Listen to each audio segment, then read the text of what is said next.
ગારિયાધાર શહેરમાં ટ્રાફિકની સમસ્યા છે કે ઊભી કરવામાં આવી છે।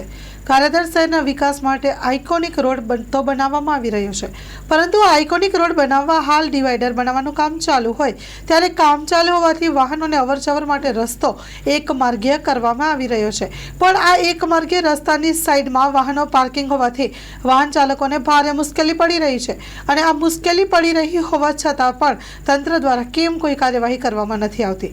એક તો એક માર્ગીય રસ્તો છે અને તે પણ ખખડધજ છે, તેમાં મોટા મોટા વાહનોની પાર્કિંગ લાઈનો છે। આખરે વાહન ચાલકો જાય તો જાય ક્યાં તેવી સ્થિતિ છે।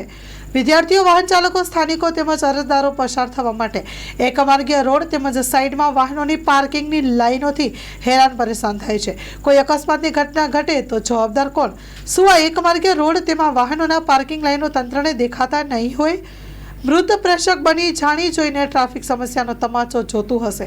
ખરેખર જવાબદાર તંત્રની બેદરકારી બદલ નોટિસ પાઠવી જવાબદારને દંડ કરી એક દાખલો બેસાડવો તો જોઈએ જ। Story report by Ashok Chauhan, Gariadhar.